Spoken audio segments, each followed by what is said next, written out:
Un Navy SEAL à la retraite dérive dans une ville sans nom, portant des cicatrices que personne ne peut voir avec son berger allemand marchant silencieusement à son côté. À l'intérieur d'un petit restaurant routier, la cruauté se révèle à la vue de tous. Un enfant en fauteuil roulant, des rires devenus vifs, un moment sur le point de se briser. Ce qui s'éveille ensuite n'est pas la colère, mais une promesse. Pas la vengeance, mais la foi testée et sous pression. Ceci est une histoire de loyauté, de courage et d'une vérité qui refuse de rester enterrée. Avant de commencer, dites-nous d'où vous regardez. Et si cette histoire vous émeut, s'il vous plaît, abonnez-vous pour plus. Un après-midi, gris pressé bas sur la ville, le ciel à couleur de cendre froide, le vent poussant des feuilles laques le long du trottoir, comme si l'endroit lui-même essayait d'aller de l'avant. Il arriva sans annonce. Un homme grand, aux larges épaules, dans la fin de la trentaine, dont la posture suggérait une force tenue en échec plutôt que montrée. Ses cheveux foncés étaient coupés courts et pratiques, déjà filetés de gris précoce aux tempes, et une barbe courte, soigneusement entretenue, aiguisait les angles d'un visage qui semblait sculpté par de longues nuits et de plus longs silences. Il y avait quelque chose de prudent dans son regard, une habitude de mesurer les pièces avant d'y entrer pleinement, comme si le monde lui avait appris un jour que la sécurité n'était jamais garantie. À ses côtés marchait un berger allemand, âgé d'environ 6 ans, noir et feu, avec une cicatrice faiblement visible le long d'une oreille. Le chien se déplaçait avec un calme discipliné, tête de niveau, yeux alertes, mais non menaçants. La confiance tranquille d'un animal entraîné à protéger sans qu'on lui dise. Il ne connaissait pas l'adresse qu'il cherchait, seulement le nom de la ville, écrit sur un morceau de papier qui s'était ramolli au bord à force d'être plié trop de fois, et une promesse qu'il portait comme un poids dans sa poitrine. La faim finit par prendre la décision pour lui. Il tourna dans un petit restaurant routier dont les fenêtres brillaient ambre contre l'après-midi terne. Le genre d'endroit qui sentait le café infusé trop longtemps et les pâtisseries réchauffées une fois de trop. À l'intérieur, le restaurant était étroit et usé mais propre. Des menus jaunis se recourbaient au coin. Les carreaux de sol portaient de faibles cicatrices de décennies de bottes et de sucre renversé. Une cloche tinta au-dessus de la porte quand il entra, et pendant un moment la conversation plongea, puis reprit. Derrière le comptoir se tenait Sarah, la serveuse, fin de la quarantaine, grande et mince, ses cheveux auburn tirés en queue de cheval basse, striés d'argent. De fines lignes traçaient les coins de ses yeux, preuve d'une vie passée à écouter plus qu'à parler. Sa peau était pâle de longs quarts sous lumière fluorescente, et ses mouvements étaient efficaces, presque protectrices de l'espace où elle travaillait. Elle lui offrit d'un petit sourire poli, le genre donné aux étrangers qui pourraient rester ou pourraient disparaître avant que le café ne refroidisse. Il choisit une banquette le long du mur et s'y installa, le chien se glissant sous la table avec une précision pratiquée, se couchant sans instruction. Sarah apporta de l'eau et du café, ses yeux clignant brièvement vers l'oreille cicatrisée du chien, puis de nouveau vers le visage de l'homme comme si elle reconnaissait quelque chose de familier, mais d'innommé. Puis le rire commença. Il était aigu et insouciant, trop fort pour la taille de la pièce, le genre qui exigeait l'attention plutôt que de la mériter. Il leva les yeux. Dans le coin le plus éloigné était assise une fille en fauteuil roulant, peut-être 15 ou 16 ans. Elle était de petite taille, ses épaules étroites sous un pull trop grand, des cheveux foncés tombant en avant pour cacher son visage. Ses mains agrippaient le bord de la table comme si elles pouvaient glisser loin d'elle, les jointures pâles de tension. Sa peau était d'un ton olive doux, marquée des faibles ombres de l'insomnie sous ses yeux. Il y avait une quiétude en elle, pas de la timidité, mais une invisibilité pratiquée, la posture de quelqu'un qui avait appris qu'être remarqué venait souvent avec un coup. Autour d'elle se tenaient 4 adolescents, propres sur eux et décontractés chèrement, vestes drapées juste comme il faut, baskets toujours brillantes. L'un portait une montre qui attrapait la lumière chaque fois qu'il bougeait son poignet, clignotant comme un signal. Leur visage était lisse et confiant, leur voix facile, comme si la ville ne leur avait jamais dit non. Ils se penchaient trop près, riant de quelque chose qu'eux seuls trouvaient drôle. Un commentaire tomba comme une pierre, un autre suivit, plus lourd. Un garçon donna un coup de pied au fauteuil roulant, juste assez pour le faire vaciller. Le souffle de la file se coupa. Ses épaules se tendirent. Une tasse en plastique bascula. De l'eau éclaboussant la table et dégoulinant sur le sol, se répandant en une fine flaque humiliante. Sarah se figea derrière le comptoir, une main agrippant une pile d'assiettes. Quelques clients jetèrent un coup d'œil, puis s'éloignèrent rapidement. Un homme plus âgé au bout de la banquette, mince, voûté, ses cheveux gris peignés soigneusement en arrière, baissa les yeux, la mâchoire se serrant comme s'il mâchait des mots qu'il ne croyait plus importants. Les garçons rirent de nouveau, plus fort maintenant.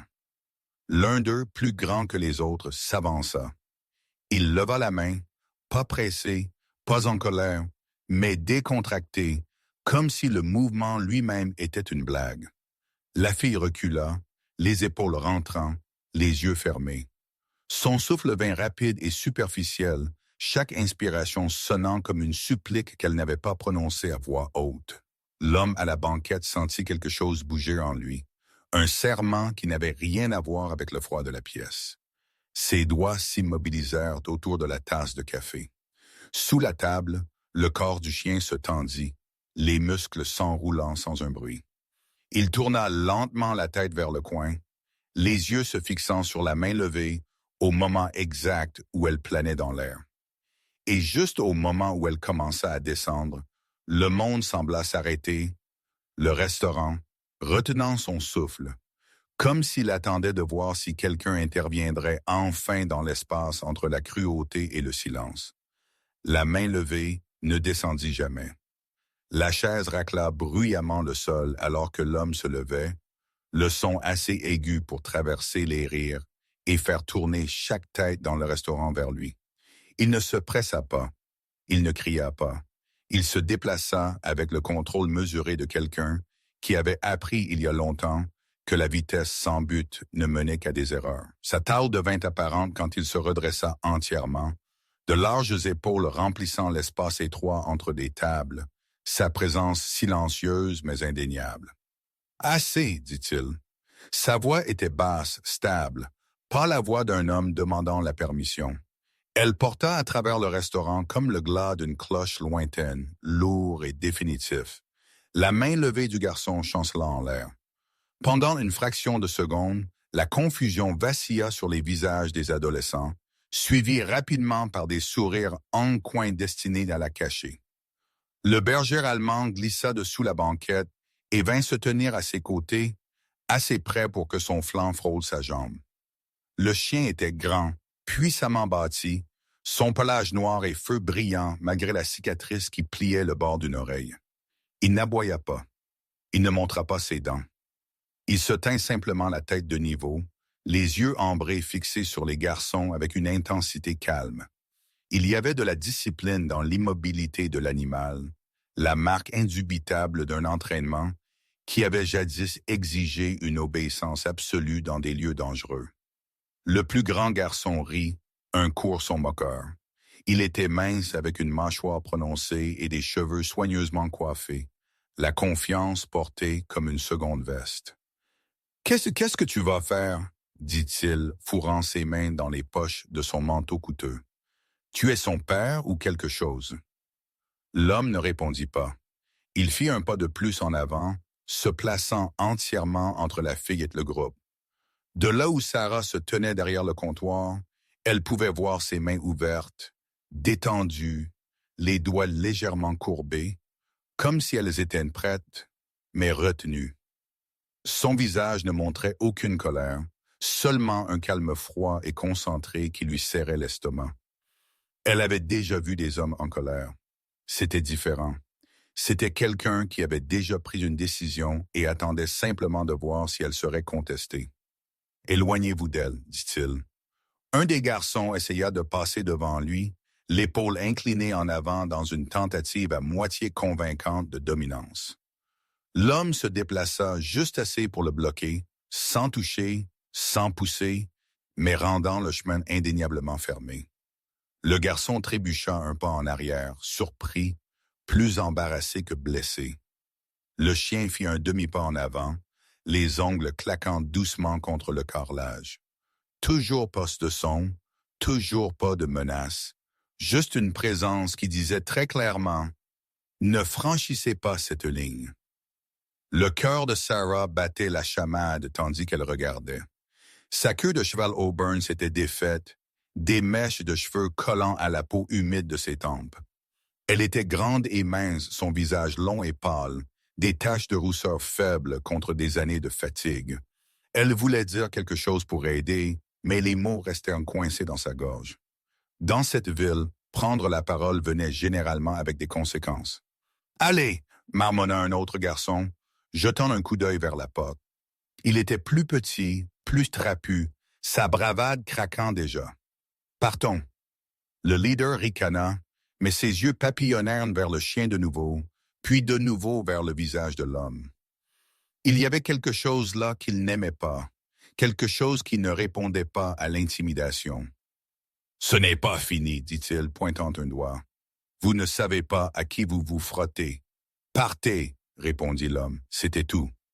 Les garçons reculèrent, se retirant en un groupe maladroit, leur rire disparut, remplacé par des insultes marmonnées et des promesses qui semblaient moins convaincantes à chaque pas. La porte s'ouvrit violemment quand ils partirent, la cloche au-dessus d'elle tintant follement avant de se calmer dans le silence. Pendant un long moment, personne ne bougea.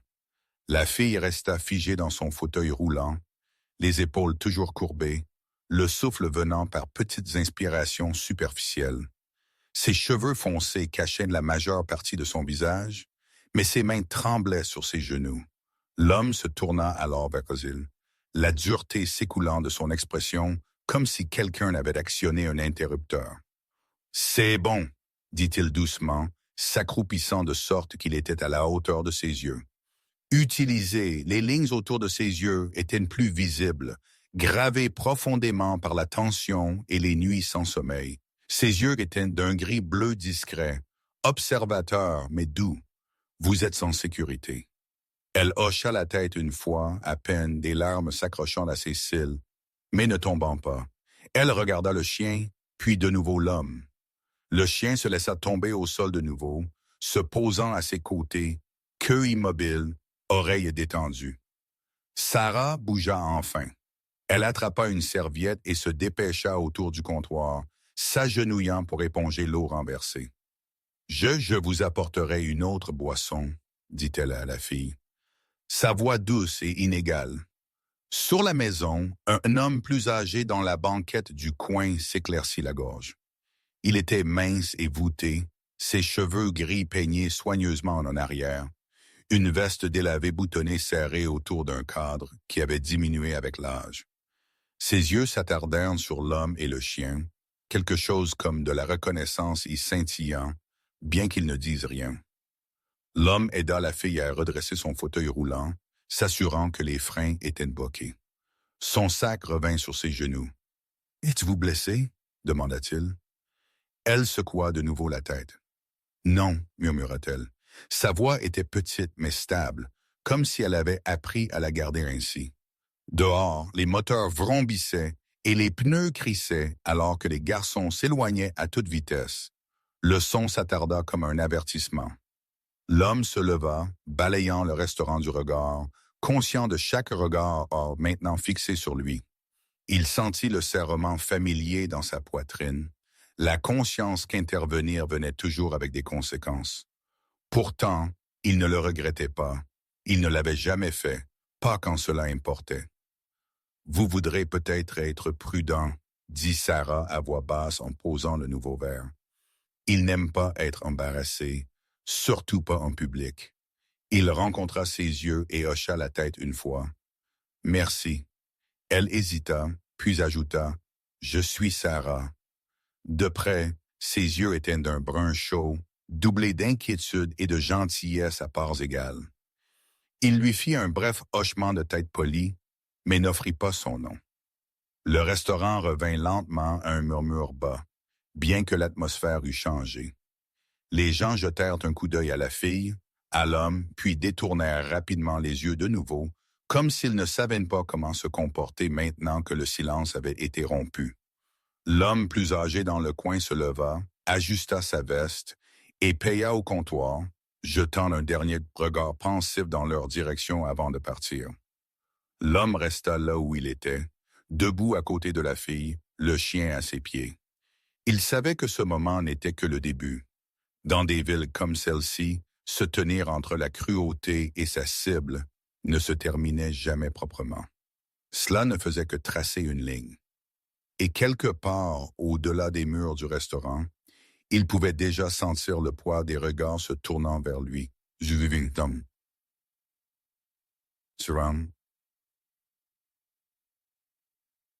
Le restaurant ne se vida pas comme d'habitude après un problème. Au lieu de cela, quelques personnes s'attardèrent, assises plus raidement maintenant, comme si elles craignaient que bouger trop vite ne défasse le calme fragile qui s'était installé dans la pièce. La cloche au-dessus de la porte avait depuis longtemps cessé de balancer. Pourtant, le silence semblait encore fraîchement gagné, comme un terrain qui venait d'être revendiqué. L'homme attendit que le son des moteurs des garçons s'estompe dans le néant. Ce n'est qu'alors qu'il s'approcha de la fille. Il s'agenouilla à côté de son fauteuil roulant, prudent et sans hâte, comme on approche quelque chose de facilement cassable.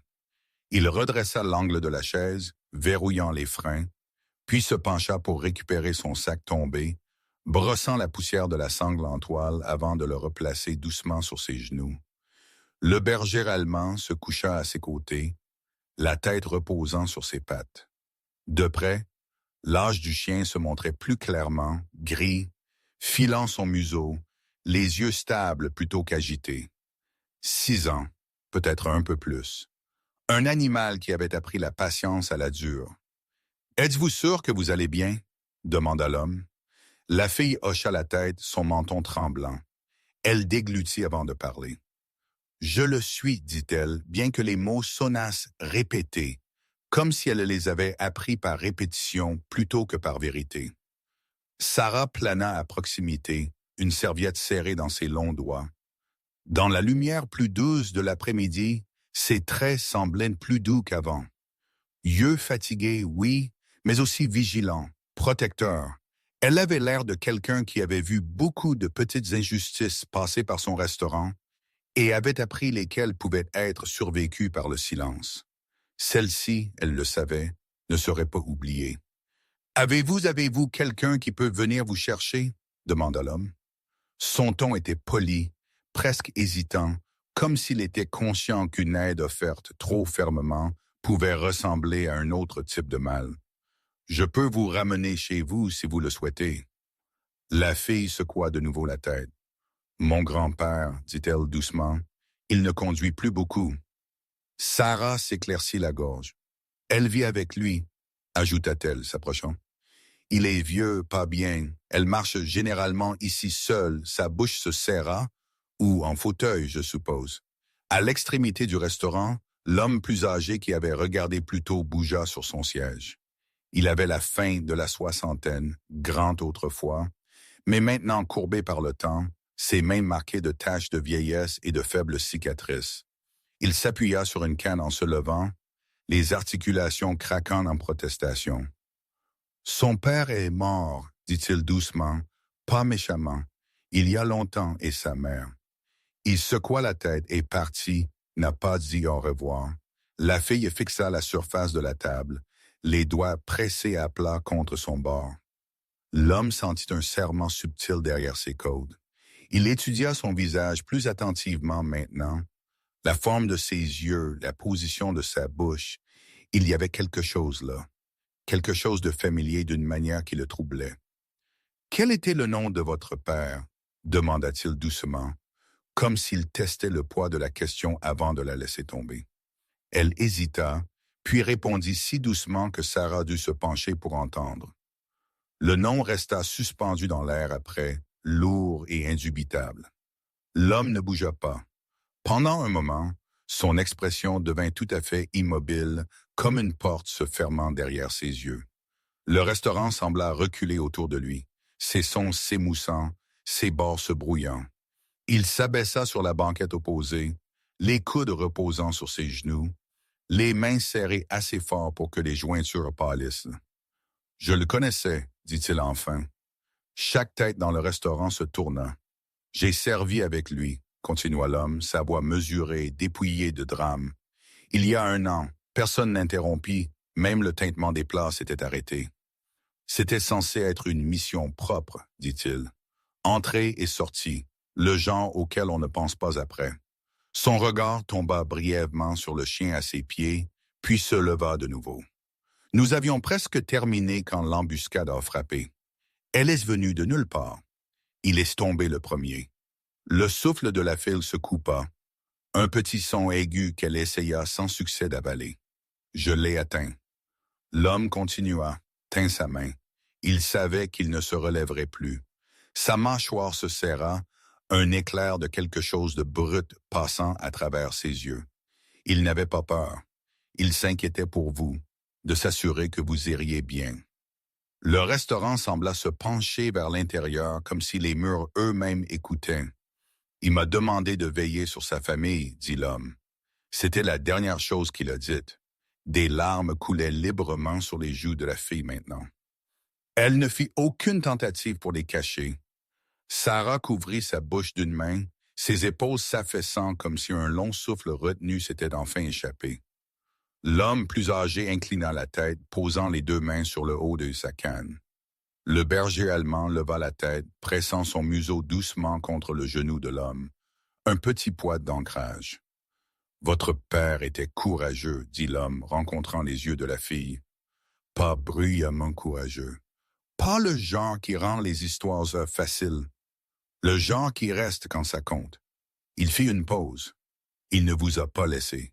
Il a choisi de protéger des gens qu'il ne rencontrerait jamais.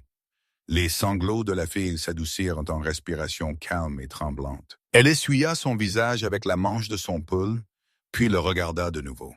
« Personne ne me parle jamais de lui, murmura-t-elle. « Je le ferai, dit-il. » Dehors, la lumière avait commencé à s'estomper, le ciel gris glissant vers le soir. À l'intérieur du restaurant, quelque chose avait changé. Pas exactement en soulagement, mais en reconnaissance. Un homme qui n'avait jamais été nommé avait enfin été vu. L'homme se leva lentement. « Je vais vous ramener chez vous, dit-il. Si c'est d'accord, elle hocha la tête. La maison se tenait à la lisière de la ville, où le trottoir abandonnait et le gravier prenait le dessus. Un endroit bas patiné avec de la peinture blanche écaillée et une lumière de véranda qui bourdonnait doucement tandis que le crépuscule glissait dans la nuit.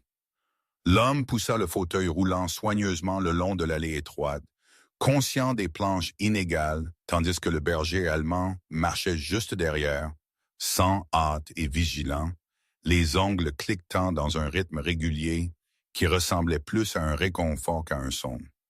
Les épaules de la fille se détendirent à mesure qu'elles s'approchèrent de la porte, comme si la petite maison elle-même offrait une promesse de sécurité simplement en existant.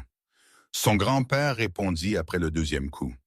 C'était un homme mince et voûté à la fin de la 60aine, ses cheveux d'un argent vaporeux qui refusait de rester peignés, sa peau patinée et translucide avec l'âge.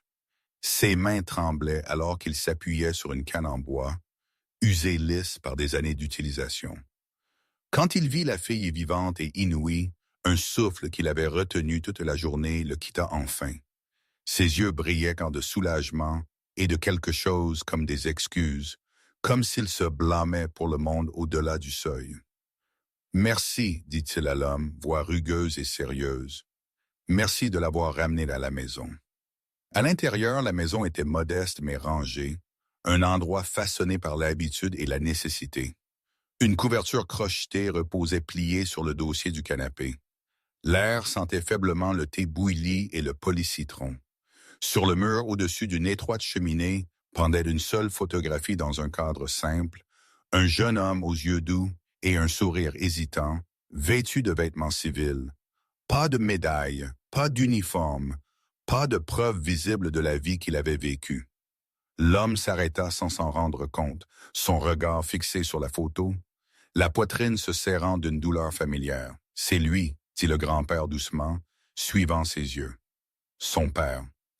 L'homme hocha la tête une fois. Il ne parla pas. Il n'avait pas besoin de le faire. La fille manœuvra son fauteuil roulant plus près du foyer et passa ses doigts sur le cadre, attentive, respectueuse. Le berger allemand s'installa près de la porte, se positionnant là où il pouvait voir à la fois la pièce et l'extérieur, une habitude apprise par une longue répétition. Le grand-père s'abaissa dans un fauteuil, la fatigue s'installant dans ses os maintenant que la peur immédiate était passée. Ils auraient pu rester là dans ce calme fragile si la nuit l'avait permis. Le son des moteurs coupa le silence sans avertissement. Les pneus crépitèrent sur le gravier, les phares s'allumèrent à travers les fenêtres avant, inondant la pièce d'une lumière blanche dure. Le chien se leva instantanément, le corps incliné vers la porte, les oreilles picotées en avant. L'homme sentit le changement avant d'entendre le rire. Bas, grossier, indubitablement familier. « Ils nous ont trouvés », murmura la fille. Les mains du grand-père se serrèrent autour de sa canne. « Je savais qu'il le ferait », murmura-t-il. Il n'arrêtait pas une fois qu'il commence. L'homme s'approcha de la porte, ses mouvements précis, économiques. Il jeta un coup d'œil en arrière vers la fille, puis vers son grand-père. « Restez ici, dit-il, voix calme mais absolue. » Ou deux, il ouvrit la porte et sortit sur le porche seul. 3 voitures tournaient au ralenti au bord de la cour, les moteurs grondant comme des animaux agités. Les mêmes garçons du restaurant se répandirent, enhardis maintenant par l'obscurité et les nombres. Leurs visages semblaient différents sous l'éclat des phares, plus durs, plus méchants, dépouillés de l'humour insouciant qu'ils avaient affiché plus tôt. L'un portait une batte en métal jetée nonchalamment sur son épaule. Un autre agrippait un morceau de bois comme une canne qu'il avait pleinement l'intention d'utiliser. « Eh bien, regardez ça, » dit le leader s'avançant. De près, sa jeunesse était évidente. Des cicatrices d'acné juste visibles le long de sa mâchoire. La bravade étirée mince sur l'insécurité. « Vous pensiez pouvoir nous embarrasser et disparaître? » L'homme n'éleva pas la voix. Il ne bougea pas de la marche supérieure. La lumière du porche projetait sa longue ombre sur le gravier. « Partez, » dit-il. « C'est votre dernière chance. » Ils rirent, le son résonnant trop fort contre la maison. Un garçon cracha sur le sol. « Vous n'êtes pas d'ici, ricana-t-il. Vous ne savez pas comment les choses fonctionnent. » Derrière l'homme, le berger allemand apparut, se tenant carrément à ses côtés, posture contrôlée, mais indubitablement prête. La présence du chien provoqua un scintillement d'hésitation chez les garçons, un regard échangé, un demi-pas en arrière qui trahit leur confiance. « Beau chien », marmonna l'un, « ne nous arrêtera pas. » Les yeux de l'homme ne les quittèrent jamais. « Je ne suis pas ici pour vous arrêter, » dit-il. « Je suis ici pour me tenir entre vous et les gens à l'intérieur. » Cela fit l'affaire. Le visage du leader se tordit de colère. Il leva la batte, la serrant des 2 mains, et fit un pas en avant. De l'intérieur de la maison, la fille retint son souffle, le cœur battant si fort qu'elle sentit qu'elle pourrait basculer de sa chaise. Le grand-père ferma les yeux. La batte commença à balancer. La sirène coupa la nuit comme une lame. Des lumières rouges et bleues explosèrent à travers la cour, peignant la maison, les voitures, les garçons eux-mêmes dans une couleur vive et impitoyable. La batte tomba au sol. Les pneus crissaient alors que les portes s'ouvraient en volant. Des voix retentirent, fermes et autoritaires. Minces où nous pouvons les voir maintenant. Les garçons se figèrent. La confusion cédant la place à la panique alors que des véhicules marqués s'arrêtaient derrière eux. Des agents fédéraux sortant, leur présence précise et indubitable. Ce n'étaient pas des officiers locaux qui regardaient d'ailleurs. C'étaient des hommes et des femmes dont les visages ne montraient aucun intérêt pour la négociation. Le leader essaya de parler, mais les mots s'emmêlèrent dans sa gorge alors que du métal froid se refermait autour de ses poignets. Un par un, les autres furent maîtrisés, leur bravade s'effondrant en un silence maussade. Une agente s'approcha du porche, une femme dans la quarantaine avec des cheveux courts gris fer et des yeux qui ne manquaient rien. Sa carrure était compacte et athlétique, ses mouvements économiques. Elle jeta un coup d'œil à l'homme, puis au chien, puis de nouveau à la scène qui se déroulait. « C'est vous qui avez appelé ?» demanda-t-elle. « Non, répondit l'homme, mais je suis content que quelqu'un l'ait fait. » Elle hocha la tête comme si cela lui disait tout ce qu'elle avait besoin de savoir. Alors que les garçons étaient chargés dans les véhicules, une autre voiture s'arrêta. Deux figures familières en sortirent. Police locale, visage pâle et tendu. Ils n'avaient pas l'air soulagés. Ils avaient l'air exposés. L'un évita entièrement le regard de l'homme. À l'intérieur de la maison, la fille roula plus près de la fenêtre, regardant le chaos se résoudre en ordre. Le grand-père posa une main tremblante sur son épaule. Les sirènes s'éteignirent. La nuit expira. L'homme resta sur le porche jusqu'à ce que ce soit fini, le berger allemand stable à ses côtés, tous deux silhouettes contre le calme retrouvé. Ce n'est qu'alors qu'il rentra, fermant doucement la porte derrière lui. Le matin vint tranquillement, comme si la ville elle-même n'était pas sûre de mériter la lumière. Un soleil pâle glissa sur les basses collines et toucha la route de gravier devant la petite maison, révélant des traces de pneus et des empreintes qui avaient déjà commencé à s'estomper. L'homme se tenait sur le porche avec une tasse de café faible réchauffant ses mains. Le berger allemand, assis à sa gauche, posture détendue maintenant, oreilles lâches, queue reposant contre les planches. La nuit était passée sans sirène de retour, et cela seul semblait étrange. À l'intérieur, la fille dormit tard pour la première fois depuis des semaines. Son fauteuil roulant était garé à côté du canapé, soigneusement aligné, son sac d'école accroché à un crochet près de la porte. Le grand-père s'assit à la petite table de cuisine, les épaules affaissées, les doigts enroulés autour d'une tasse qu'il avait à peine touchée. C'était un homme fier, autrefois large et fort, maintenant rétréci par les années et l'inquiétude. Ce qui restait était une dignité tranquille qui se manifestait par de petits gestes. La manière soigneuse dont il pliait une serviette, la manière dont il écoutait sans interrompre, dit-il, sans lever les yeux. Peut-être pas aujourd'hui, mais des choses comme ça, elles ne se terminent pas proprement. L'homme hocha la tête. Parfois, oui, répondit-il. Cela prend juste plus de temps que les gens ne l'attendent. Au milieu de la matinée, la nouvelle avait déjà commencé à voyager. Dans une ville de cette taille, la vérité ne se déplaçait pas par les gros titres, mais par les cuisines et les arrière-salles, murmurées entre voisins qui avaient appris à parler doucement. Sarah fut l'une des premières à arriver. Elle gara sa vieille berline de l'autre côté de la route et remonta le chemin, sa grande silhouette légèrement courbée, comme si elle se préparait à un jugement qui ne vint jamais. Ses cheveux auburn étaient attachés en arrière, les taches de rousseur se détachant sur la peau, rougie de détermination.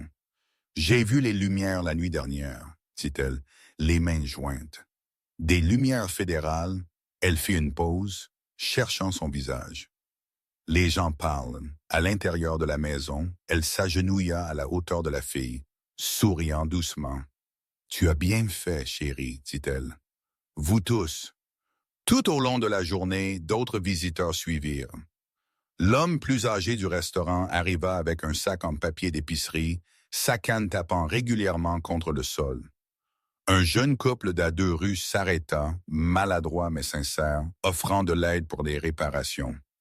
Même une institutrice à la retraite, mince, aux cheveux blancs, aux yeux perçants, vint dire ce qu'elle n'avait jamais osé dire auparavant, qu'elle avait vu ses garçons faire du mal à d'autres à maintes reprises, et avait finalement appelé un numéro qu'on lui avait donné des mois auparavant, attendant la preuve que quelqu'un la soutiendrait.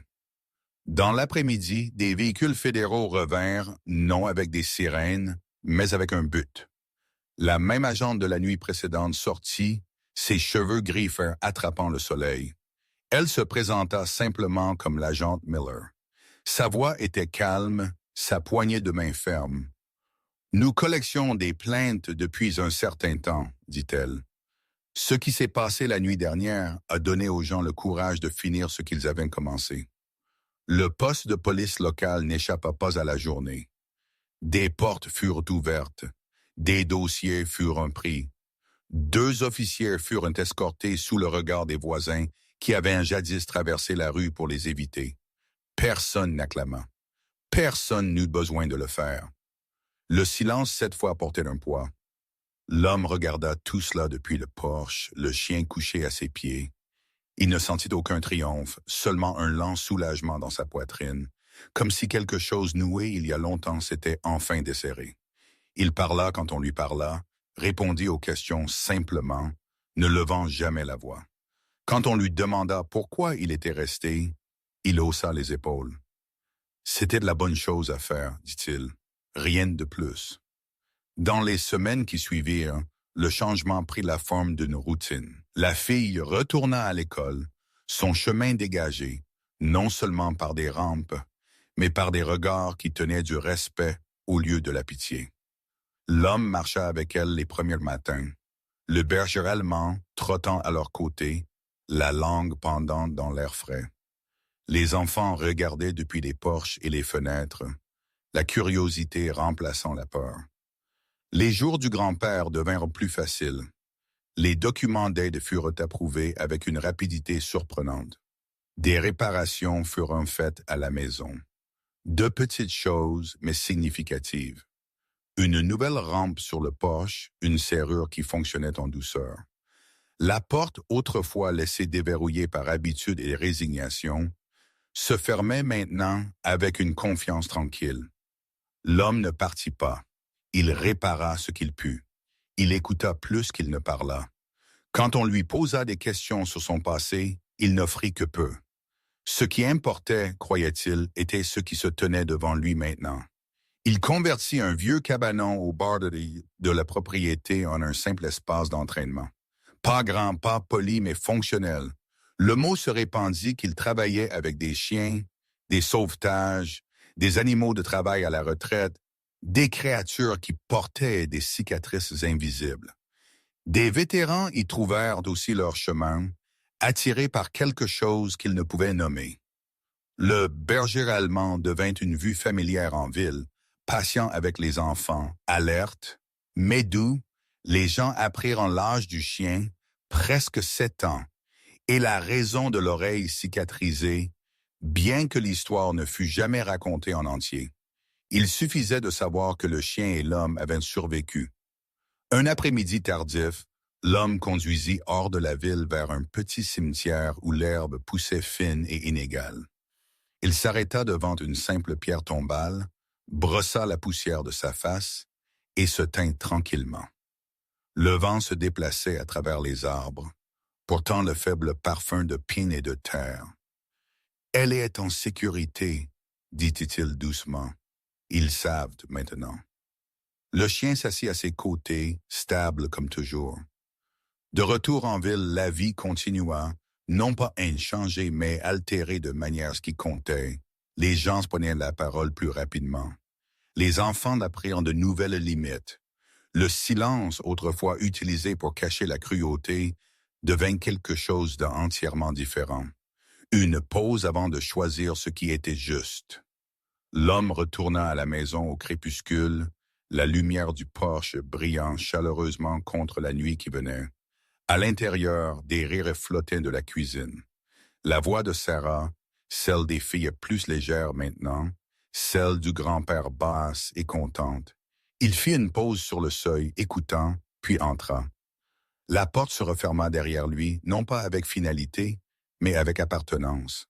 Parfois, les miracles n'arrivent pas comme le tonnerre ou le feu des cieux. Parfois, ils arrivent tranquillement par un étranger qui refuse de détourner le regard, un chien loyal qui monte la garde, ou une ville brisée qui choisit le courage plutôt que la peur. Dieu n'efface pas toujours la douleur, mais il y envoie de la lumière. Il envoie des gens dans nos vies au moment exact où le silence nous aurait détruits. Dans nos vies quotidiennes, nous pouvons nous sentir petits, invisibles ou impuissants. Mais chaque acte de gentillesse, chaque moment où nous nous tenons entre la cruauté et les vulnérables devient partie d'un plus grand miracle. Si cette histoire a touché votre cœur, partagez-la avec quelqu'un qui a besoin d'espoir aujourd'hui. Laissez un commentaire sur un moment où la foi, la gentillesse ou le courage ont changé votre vie. Abonnez-vous à cette chaîne afin que plus d'histoires de lumière puissent atteindre ceux qui marchent encore dans l'obscurité. Que Dieu vous bénisse, vous protège et vous rappelle que même le plus petit pas de bonté peut